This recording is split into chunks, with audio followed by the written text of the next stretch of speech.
E aí, gente, boa noite. Olá! Tudo bom?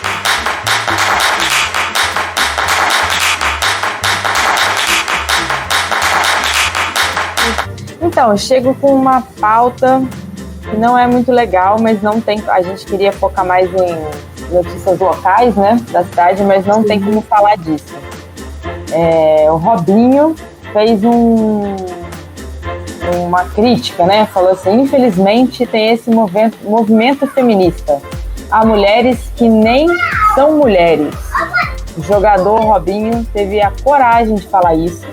Ele está sendo... Não sei como ele teve coragem de falar isso, né? Ele está sendo acusado de participar de um estupro coletivo numa boate, no camarim de uma boate, em 2013.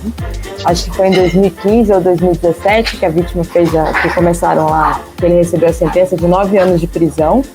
Ou seja, ele foi condenado pela justiça italiana.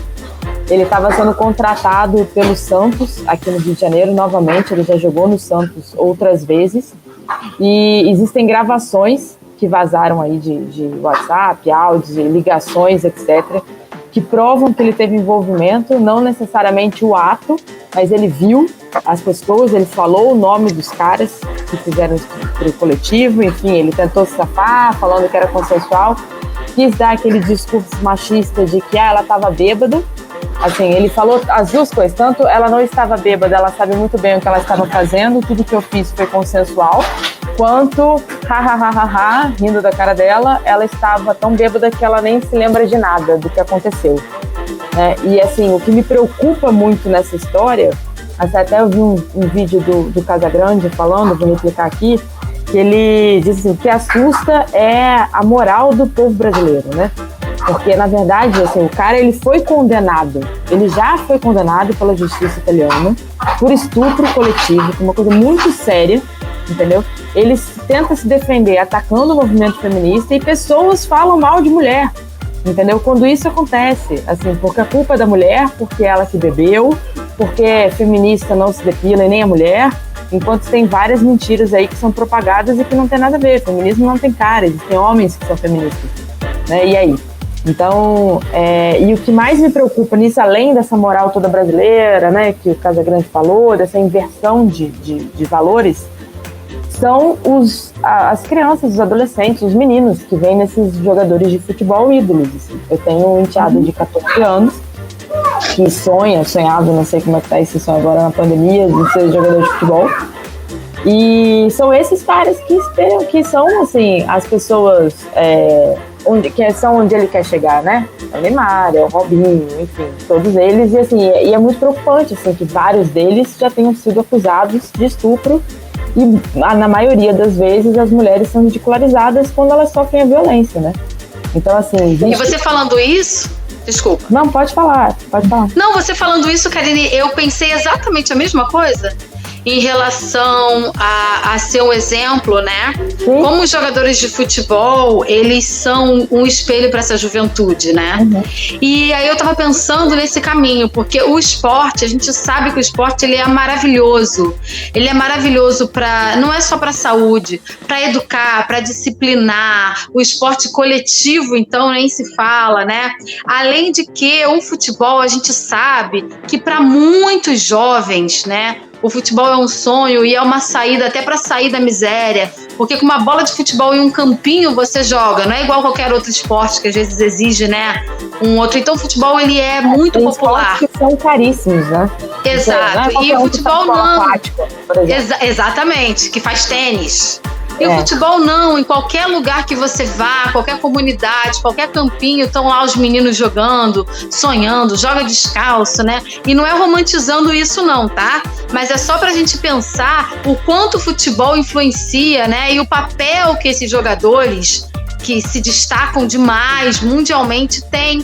E talvez seja um caminho inverso, né? Não são eles que estão trazendo um exemplo. Talvez eles sejam um reflexo da sociedade que a gente vive, né? Quando o Casagrande falou, e eu achei um jornalismo super responsável, porque eu tenho várias críticas ao jornalismo esportivo, porque essas coisas a gente não escuta eles falando e eles criticando. Eu acho que muitas vezes fazem até um jornalismo machista. Quando o Casagrande faz o discurso dele e fala, ora, a gente vive numa sociedade que normaliza determinados tipos de atitude, né? E então eu fico observando isso, assim, né? Esses meninos são reflexo da sociedade que a gente vive hoje, é extremamente preocupante. E ainda mais preocupante você ver um cara com destaque que ele tem, como o Robinho, falar esse tipo de coisa, né? Assim, e a gente já sabe que ele vai tomar martelada, que muito provavelmente ele vai refazer a fala dele, não era bem isso ou qualquer coisa do gênero. É bem provável que isso aconteça, né? Mas é extremamente preocupante, ainda mais quando a gente fala o tempo todo, você lê nos jornais violência sexual. Violência sexual. Cara, não é violência sexual, é estupro mesmo. É estuprador. Exatamente. Sabe? Exatamente. Eu queria pegar essa fala aqui da Lana, porque coincidentemente, ouvi hoje o Robinho falando, ele foi dispensado, ele está suspenso do Santos. Então isso é um passo também para a gente observar o quanto é importante as mulheres se colocarem. Eu não sei se em outra época, sem mulheres hoje participando como jornalistas, né, esportivas, dividindo mesa com todos esses caras e se posicionando de uma maneira, né, muito assertiva, se o Santos Futebol Clube suspenderia o Robinho. Mas eu estou trazendo aqui que o TRE do Rio de Janeiro lançou um sistema para a população fazer denúncias contra irregularidades nas eleições de 2020. E as irregularidades são imensas, são aquelas pessoas que, no uso da máquina pública, ou seja, pessoas que estão aí para reeleições, que utilizam a máquina pública para doar cesta básica, doar bens, doar cesta básica, abrir centros sociais para funcionar, dar curso de não sei de quê, ou seja, passou aí 4 anos no mandato, pouco fez, pouco... aliás, até porque ele nem poderia fazer essas coisas, está doando cesta, né, como vereador, mas então aí o TRE, ele criou um sistema, assim, tipo um disco de denúncia mesmo, né, e as irregularidades mais apuradas são essas, ou seja, compra de votos serviços, né, compra de votos para pagar um dentista, para pagar um médico, e eu achei muito, muito bacana que eles estejam preocupados com isso, porque, assim, todas as eleições, a gente sabe disso, dessa compra de votos, né, que isso é proibido, todo mundo sabe disso. Sim. A gente sabe disso, não precisa nem a ler. velha política, né? Mas agora o TRE está em cima e que a população pode denunciar. E o Rio de Janeiro, lamentavelmente, né? A gente já tem histórico de Marielle, entre outros históricos também, mas depois da história da Marielle eu acho que ficou muito evidente, né? Essa questão do abalo que a nossa democracia sofre, né? Com determinadas ameaças e o Disque Denúncia já registrou desde o início da campanha 18 ameaças de morte a candidatos à vereança no Rio de Janeiro. Ou seja, nós estamos aí com 20 dias de campanha, dá quase uma ameaça por dia, né? Aqui temos as coletivas, estamos com o financiamento coletivo nessa plataforma que está aqui embaixo, votolegal.com.br/comunidades coletivas. Nós não temos dinheiro, estamos fazendo com recursos próprios, com recursos de amigos, de familiares, de maridos, de mulheres, enfim.